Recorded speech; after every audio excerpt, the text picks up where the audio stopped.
तो शुरू करते हैं चालू अप्पी से। तो आप सबने देखा कि चालू अप्पी के फादर इन लॉ की तबीयत खराब हो गई थी, फिर फनी को भागना पड़ा था और आपने चालू अप्पी के व्लॉग से क्या देखा कि फनी कितना रिस्पॉन्सिबल बेटा है, फौरन भाग के गया। देखो मुझे मुझे शाबाश बोला फौरन भाग के जाओ, ऐसा वेट नहीं करना, फौरन जाओ, उसने बोला मुझे फौरन।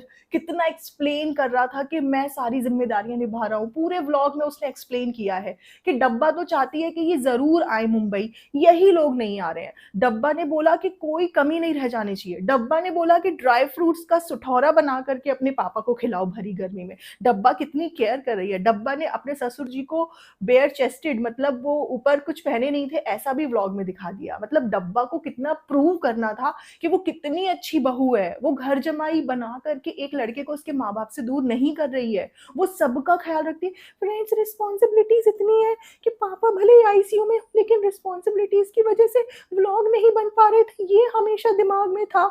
मतलब आप खुद सोचो कि इस टाइम पे किस इमोशन की प्रायोरिटी होनी चाहिए। रिस्पॉन्सिबिलिटीज है, रिस्पॉन्सिबिलिटीज है, बच्चों ने बोला रिस्पॉन्स, मतलब इसको बच्चों ने बोला, जो कि बच्चे हैं भी नहीं, जो कि अडल्ट है, 18+ है सारे के सारे, उन्होंने बोला कि आपको व्लॉग बनाना चाहिए। तब इसको याद आया कि हाँ मुझे व्लॉग बनाना चाहिए। मतलब वो बच्चे इसके कहने से चलते हैं, बट ये लोगों को बताती है कि मैं बच्चों के कहने पे चल रही हूँ। तो खैर, ऑन कैमरा तो ये झूठ बोलते ही हैं। देखो, हम इंसान सच बोलने के लिए बने हैं। अगर आप रोज रोज कैमरा उठा के झूठ बोलोगे तो आपकी ये जो हालत है यहाँ की, ये खराब हो जाएगी। ठीक है, अगर आप रोज रोज नेगेटिव कमेंट्स लोगे तो भी हालत खराब हो जाएगी। ये मैं आपको फैक्ट बता रही हूँ। हर वक्त आपको तारीफें नहीं मिल सकती, कभी कभी आपको क्रिटिसिज्म भी मिलेगा। वो जेन्युइन भी हो सकता है, वो बेसलेस भी हो सकता है। कभी कभी लोगों को पसंद ही नहीं आया तो लोगों ने बस बोल दिया, अपीयरेंस के ऊपर मतलब बोल दिया। लेकिन जब जेन्युइन होता है वो इफेक्ट करता है मेंटली। ये आप कितना भी बोलोगे मुझे कोई फर्क नहीं पड़ता, बट फर्क पड़ता है। जो इंसान इतने क्रिटिकल टाइम पे भी, जब उसको पता चल रहा है कि उसके पापा को पैरालिसिस अटैक हुआ है और इस टाइम पे भी वो सीरियस नहीं हो रहा है, तो वो दुनिया में किसके बारे में सीरियस होगा। मैं आपको बताती हूँ हुआ क्या। जब फनी के पापा को पैरालिसिस अटैक पड़ा, माइनर सा भी हुआ था, लोग कह रहे हैं नहीं हुआ, हुआ नहीं हुआ, लेकिन वहां पे सबको यही न्यूज मिली है कि उनको हुआ है। और हल्का सा उनके फेस पे वो मतलब दिख भी रहा था कि यहाँ पे कुछ हरकत, मूवमेंट नहीं हो रहा था। तो वहां से फनी को बोला गया कि तुम आओ पापा के लिए। तो आया नहीं ये बंदा। फिर आसपास यहीं ऐसे नॉर्मली दिखा दिया गया। फिर उसके बाद में इसको जब हड़काया गया है, इसकी जब डांट लगाई गई है, तब वहां से ये फ्लाइट बुक करके आया है। आप सोचो, ऐसी सिचुएशन में किसी के भी बच्चे को अगर पता चलेगा कि उनके माँ बाप के साथ इतनी क्रिटिकल सिचुएशन आई है, तो वो भाग के जाएगा बिना कुछ सोचे समझे। इवन वो अपने ऑफिस में भी इन्फॉर्म नहीं करेंगे, भाग के जाएंगे, पैशनेट लीव लगाएगा, कुछ भी करेगा, बट वो अपने माँ बाप के लिए भाग के इंसान जाएगा। बट इसको जबरदस्ती बुलाना पड़ा, डांट फटकार के। बट ये व्लॉग में क्या बता रहा था कि मैं आया हूं, अपनी जिम्मेदारी निभाने के लिए आया हूं, ये कर रहा हूं, ये भी निभाया, वो भी निभाया। तो कितना झूठ बोलोगे तुम लोग, कितना झूठ बोलोगे। मतलब अपनी इमेज बनाने के लिए ओवर एक्सप्लेनेशन जो ये देते हैं, उससे ही आप समझ जाओ कि कितने बड़े ये लोग झूठे हैं। चोर की दाढ़ी में तिनका। एक सच्चा इंसान अपने रिश्ते कितने अच्छे हैं हर बार एक्सप्लेन नहीं करता। मैं कितना अच्छा बेटा हूं एक्सप्लेन नहीं करता। मेरी बीवी कितनी अच्छी बहू है एक्सप्लेन नहीं करता। ये हर वक्त पूरे व्लॉग में एक्सप्लेन करता रहता है कि मैं देखो सारी जिम्मेदारियां निभा रहा हूं। ये जो डब्बा ने इसको आइडिया दिया कि तुम्हारे पापा को अगर मीठा खाने का मन कर रहा है तो तुम ड्राई फ्रूट्स का कुछ बना दो, ये सब स्क्रिप्टेड ही तो है। अगर तुम जेन्युइनली केयर करते और तुम्हें पता है कि तुम्हारे पापा को ऑलरेडी एक बार पैरालिसिस अटैक आया है, तो तुम उनको अकेले छोड़ने का तो कोई मतलब सवाल ही नहीं उठता। फिर तो तुम या तो यहाँ पे रहते या उनको साथ में लेके जाते, क्योंकि तुम्हारा कोई सिबलिंग है ही नहीं यहाँ पे। अब ये कितना भी नौटंकी करे, कितना भी ज्ञान दे कि हम तो पापा को बुलाना चाह रहे, पापा ही नहीं आ रहे, पापा, ये सब ड्रामे हैं, सब ड्रामे हैं।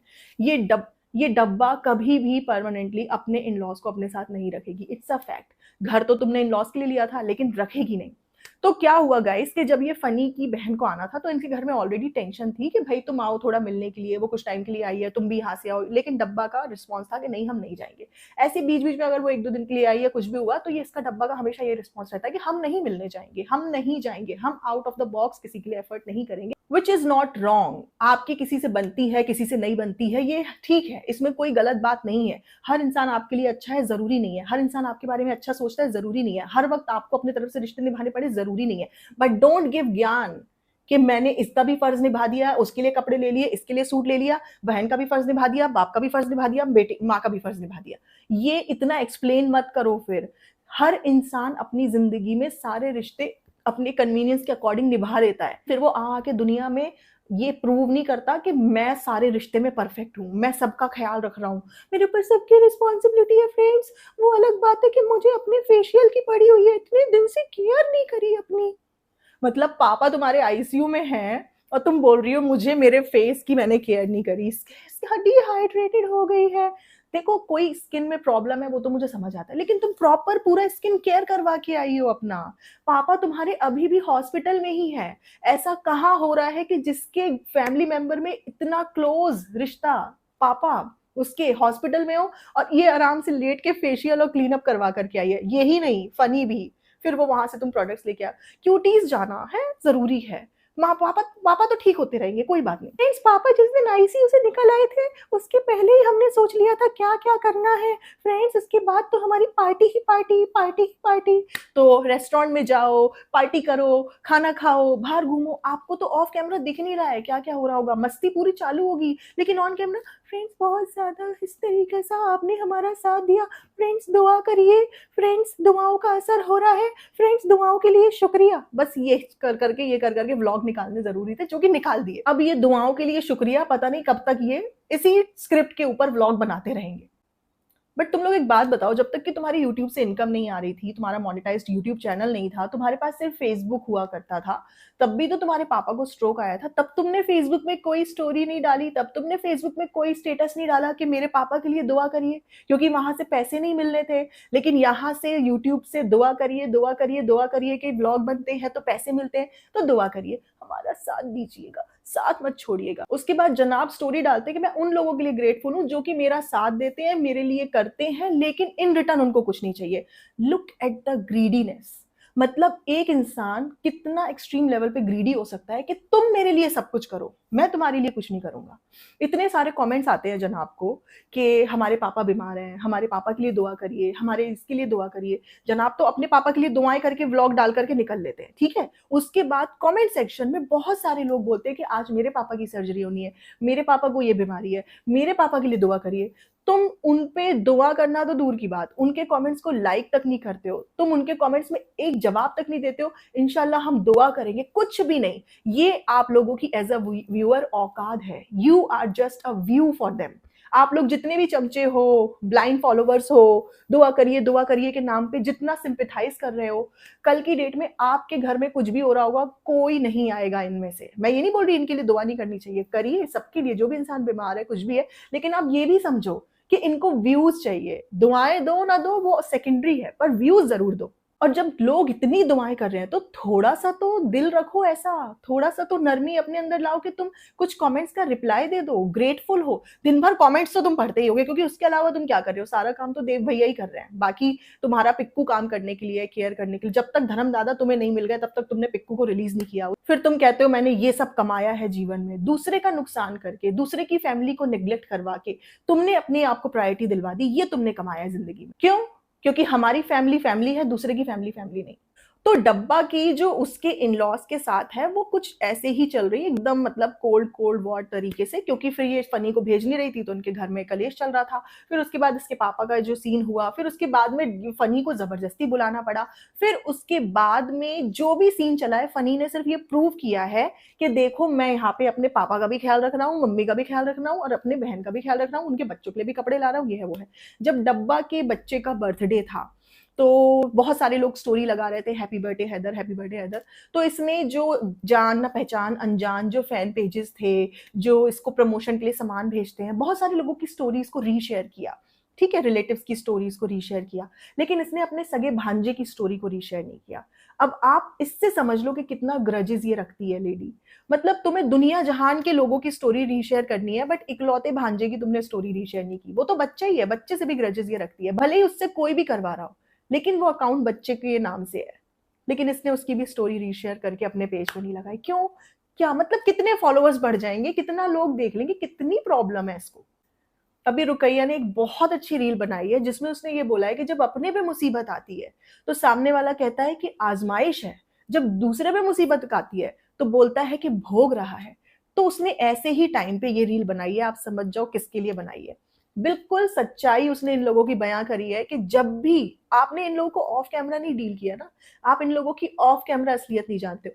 ये जो आपको सितारा दिखती हैं बहुत इनोसेंट बन के, ये कैसे कैसे अल्फाज यूज करती हैं, लहर के लिए कैसे कैसे वर्ड्स इन्होंने यूज करे, आपको कुछ नहीं पता। ये स्क्रीन पे प्यार करती हुई आपको दिखती हैं, ये अपने भाइयों के लिए कैसे अल्फाज यूज करती हैं, उन्हें कितनी गालियां देती हैं, आपको कुछ नहीं पता है। तो जैसे ही इनके घर में कोई दूसरे रिलेटिव के साथ कुछ हो जाता है ना, या आप समझो कोई भी, हम लोग कोई रिएक्शन दे रहे हैं या वीडियोस बना रहे हैं, अल्लाह ना करे अगर हमारे साथ कुछ चीज ऊपर नीचे हो जाए, जो कि लाइफ में सबके साथ लगी रहती है। इट्स अ फैक्ट कि हर की लाइफ ऐसे नहीं चलती है, ऊपर नीचे अप्स एंड डाउन, कभी ना कभी कुछ अच्छा कभी बुरा, ये सब होता रहता है। बट इनको सबसे सिंपैथी चाहिए, सबसे दुआएं चाहिए, और उससे ऊपर सबसे व्यूज चाहिए। हर कोई इनसे सिंपैथाइज करे, लेकिन जब इनके ऊपर कुछ, लेकिन जब दूसरा इंसान इनसे कुछ एक्सपेक्ट करे, तो ये सबसे पीछे खड़े होंगे। रुकैया, तुमने बहुत बढ़िया रील बनाई है और मुझे देख के मजा आ गया कि एटलीस्ट तुमने इनकी सच्चाई बयां की, और उन्हें सारे रिश्तेदारों को कुछ भी नहीं समझते अपने आगे, और उनके लिए दुआएं भी नहीं करते, उनके सुख दुख में उनके साथ भी नहीं है। उनके यहाँ भी किसी की डेथ होती है, कभी नहीं जाते ये, कभी पूछते नहीं है। और इनके बड़े मम्मी बड़े पापा आए थे, वो तो मतलब मुंबई में घूमने फिरने आए थे, वो तो मरीन ड्राइव, रेस्टोरेंट में खाना, ये है वो है, बस इसी से उनका इंस्टाग्राम भरा पड़ा है। अरे यार, वो तो अपने भाई को देखने गए थे ना। मतलब ये कैसी फैमिली है, एकदम अजीबोगरीब फैमिली है। ये किसी के आईसीयू में एडमिट होने पे एंजॉय कैसे कर लेते हैं? जब हम स्किन केयर कर सकते हैं तो वो तो फिर भी बड़े पापा है। अभी तो डब्बा का स्किन केयर हो गया, अब जनाब स्किन केयर कराने जाएंगे, फिर मैडम स्किन केयर कराने जाएंगी, फिर इन सबको अपने स्किन केयर का बहुत ज्यादा ख्याल है, जैसे पता नहीं कौन सी रैंप वॉक इनको करनी है। और अभी जो लेटेस्ट डब्बा ने व्लॉग डाला, उसमें अपनी मॉम का जरा सा चेकअप कराने ले गई है, तो उसको भी इसने देखो कैसे मोनेटाइज किया। अम्मी को यहाँ चेकअप कराने लाए हैं, डॉक्टर को क्या बता रही थी, ये बता रही थी। मतलब ये अपने माँ बाप पे अगर इतना भी खर्च करेगी ना, तो उससे इतना इसको कमाना है। पहले तो ये क्या करती थी, फ्रूट्स एंड वेजिटेबल्स, बस यही सब वेजिटेबल्स लाके ही दिखाती थी। लेकिन अब तो ये हॉस्पिटल विजिट्स, हर एक चीज, मतलब रिस्पॉन्सिबिलिटीज है फ्रेंड, इसके नाम पे एक एक चीज अपने माँ बाप पे जो ये स्पेंड करेगी। पापा पे तो करती नहीं है, माँ पे। पापा को हाँ पैसे देते हुए दिखा दिया था इसने।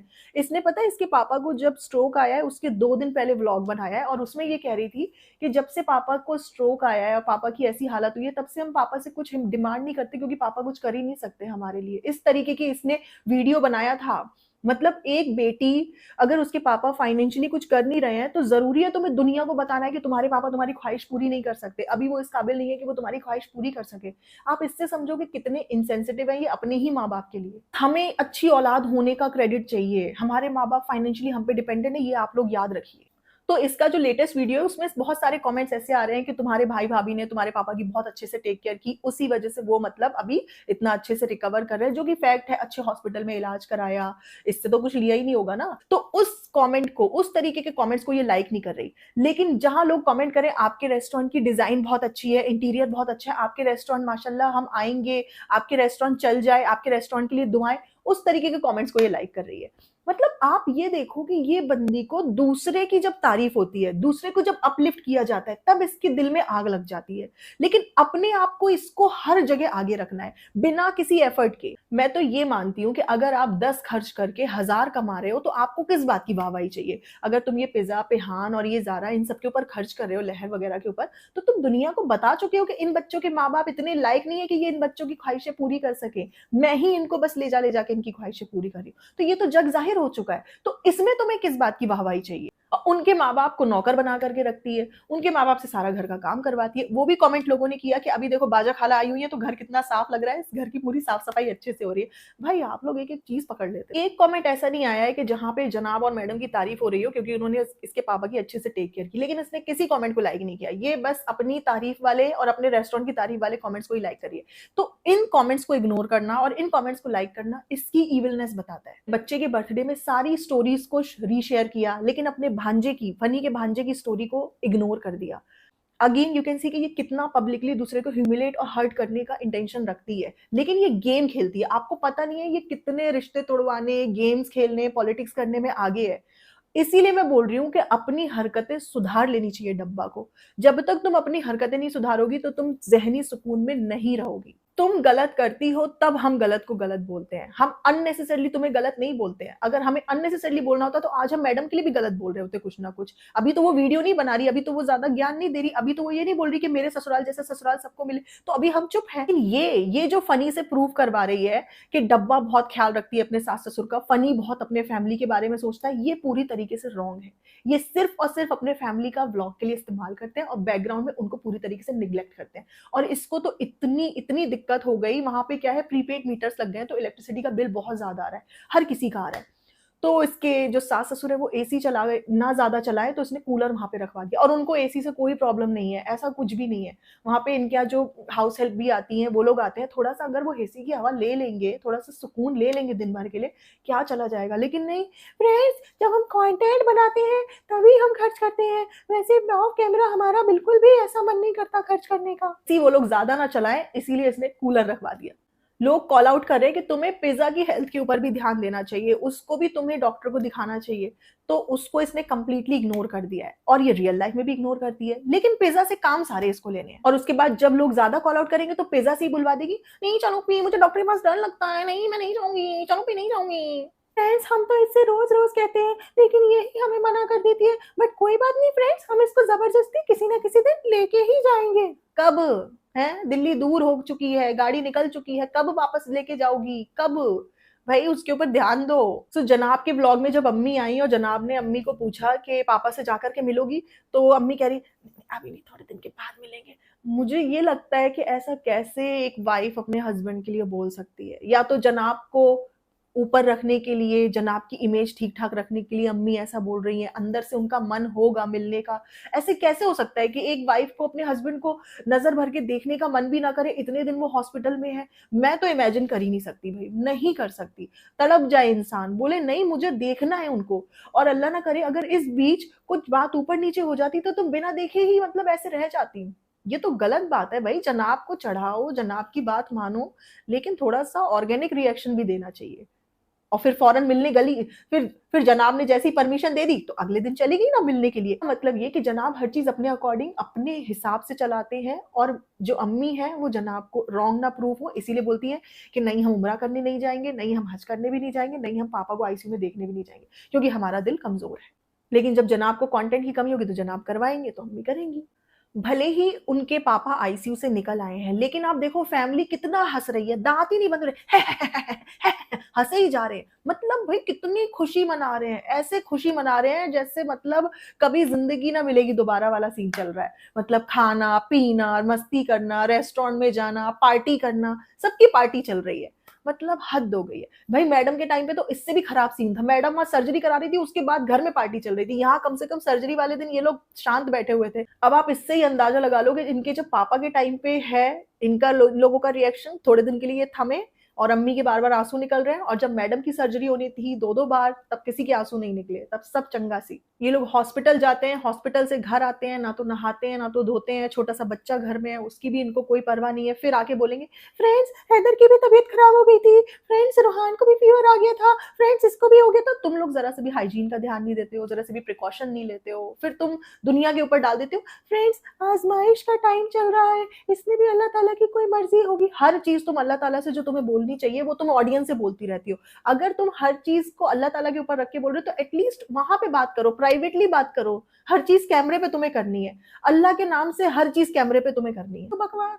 फ्रेंड्स, अब व्लॉग को खींचने के लिए थोड़ा सा ये वाला एंगल देना ही पड़ता है। हम चाहते हैं हम लोगों से सिंपैथी कभी ना जाए आप लोगों की, आप लोग हमारा साथ दीजिएगा, आप लोग हमारे साथ रहिएगा। ऑडियंस को इतना इमोशनल कर दिया है कि ऑडियंस बेचारी अपने दुख छोड़ करके दूसरे के दुख में दुखी होने में लगी हुई है। सो अंकल आईसीयू से डिस्चार्ज हो गए, आई एम वेरी हैप्पी। हर माँ बाप का साया बच्चों पे बना रहे, ये बात सच है, और माँ बाप हैं तो सब कुछ है। बट डब्बा को ये बात याद रखनी चाहिए कि दूसरों को बद्दुआ नहीं देनी चाहिए, दूसरों को ये नहीं बोलना चाहिए नमाजों में बद्दुआ दूंगी, ये किसी को बद्दुआ मत दो, कभी भी लाइफ में किसी को बद्दुआ मत दो। जो रुकैया ने इनकी पोल खोली है ना, ये इनका एक्चुअल नेचर है। ये बद्दुआएं देते हैं लोगों को, ये लोगों के बुरे में खुश होते हैं, ये लोगों की तकलीफ को तकलीफ नहीं समझते, उल्टा टॉन्ट करते हैं उनके तकलीफ के टाइम पे। अपने तकलीफ के टाइम में इनको दुनिया इनके साथ खड़ी हुई चाहिए। दुनिया तुम्हारे साथ खड़ी है, लेकिन तुम अपने अंदर चेंजेस लाओ। तुम्हारा जो इनर नेचर है, जो तुम व्लॉग में ढक के आती हो, ये कर करके शराफत दिखाते हो, ये सब छोड़ के असली नेचर दिखाओ, जो तुम असली रियल हो। प्रिटेंड वाला नेचर मत रखो। पूरा व्लॉग प्रिटेंड कर करके, आवाज बना के, मासूम सा फेस बनाने की एक्टिंग करके निकाला जाता है। रॉ एंड रियल ये बिल्कुल भी नहीं है ये लोग। और ये हर वक्त अपने फाइनेंसेस का रोना ऑडियंस से क्यों रोती रहती है? आप देखो लाइफ में, अब इसकी हिस्ट्री उठा करके देख लो। ये अभी आपसे रोना रो रही है, कल को ये कुछ और खरीद लेगी। फ्रेंड्स, हमारी वो गाड़ी बहुत पुरानी हो गई थी और फनी को भी नई चाहिए थी, तो हमने इस बार ये वाली गाड़ी ले ली। कुछ दिन बाद गाड़ी ले लेगी, ठीक है, फिर कुछ दिन बाद कोई प्लॉट या घर ले लेगी, और यहाँ पे आप लोगों से रोती रहेगी, फ्रेंड्स हमारे घर में बहुत ज्यादा फाइनेंस टाइट चल रहा है, बजट हमारा हिला हुआ है। ये सब ऑडियंस से क्यों तुम रोना रोती रहती हो भाई? अपने घर वालों से रोना, सिर्फ ऑडियंस को गुमराह करने के लिए, सिर्फ रिलेटेबिलिटी बढ़ाने के लिए कि देखो आप अपने घर में जैसे बजट आपका स्ट्रगल करते हो, वैसे मैं भी बजट में स्ट्रगल, वैसे मैं भी अपने बजट के साथ देखो कितना स्ट्रगल कर रही हूँ। सिर्फ और सिर्फ लोगों को उल्लू बनाने का तरीका है। लेकिन चालू आपका रेस्टोरेंट चल क्यों नहीं रहा है? चालू अभी दो लोग खड़े होकर कहती है, फ्रेंड्स बहुत सारे लोग मिलने आए थे तो बहुत सारे लोग दिखे क्यों नहीं? फ्रेंड्स मैंने कारपेट लगवा लिया, फ्रेंड्स वॉलपेपर बहुत महंगा आता है। ऐसा क्या डिफरेंस पड़ जाता है वॉलपेपर एंड कारपेट में? मुझे तो लगता है कारपेट वॉलपेपर से ज्यादा महंगा आया होगा। मुझे आप लोग बताइएगा कि वॉलपेपर लगाने में इतना क्या खर्चा आता है? तुम कोई 3D वॉलपेपर भी लगवा लेती तब भी ऐसा नहीं कि तुम्हारा लाखों का खर्चा आ जाता। मतलब बिना पैर की सिर्फ अपनी क्रिएटिविटी जो तुमने घुसाई है वहां पे, वो बताने के लिए फ्रेंड्स हमारे को वो सस्ता पड़ता। कुछ सस्ते वस्ते वाला सीन नहीं है। ये बस इसको ये दिखाना था कि यहाँ पे मैं कारपेट लगाऊंगी तो थोड़ी यूनिकनेस, थोड़ा अच्छा आएगा। ये दिखाना था। डब्बा द इंटीरियर डिजाइनर ने जो डिजाइन की है, देखिए फ्रेंड्स कितने बजट में डिजाइन कर दिया डब्बा ने। डब्बा को तो एक इंटीरियर डिजाइनर से भी ज्यादा नॉलेज है। फ्रेंड्स बस ऐसे ही दुआ करिएगा हमारे ईद के बाद दूसरा रेस्टोरेंट हो जाए। अभी बजट बहुत टाइट है, बस अगले साल तक ही ठीक हो पाएगा। कि डब्बा के ससुराल में तो सब डब्बा की बुराइयां ही करते रहते हैं, लेकिन आपको कैमरे पे ये दिखता है कि डब्बा की ससुराल में सब लोग तारीफ करते हैं, डब्बा की सास बहुत अच्छी। इतनी शातिर है, इसको जब व्लॉग बना के उनकी एक्टिंग निकलवानी हो तो ये शातिरगिरी से उन पे खर्चा कर देती है, फिर वो एक्टिंग करने लगता है। फिर ये जब इसको व्लॉग नहीं बनाने होते ये खर्चा बंद कर देती है, फिर वो बुराई करने लग जाते हैं। फिर इसको जब जाना होता है फिर खर्चा थोड़ा सा कर देती है, सूट वूट दिला देती है, फिर वो एक्टिंग करने लग जाते हैं। यही एक्चुअल सीन चल रहा है गाइस, और यही रियलिटी। तो गाइस आज के लिए बस इतना ही। मिलेंगे बहुत जल्द नेक्स्ट वीडियो में, तब तक अपना ख्याल रखें। Bye bye, take care and lots of love.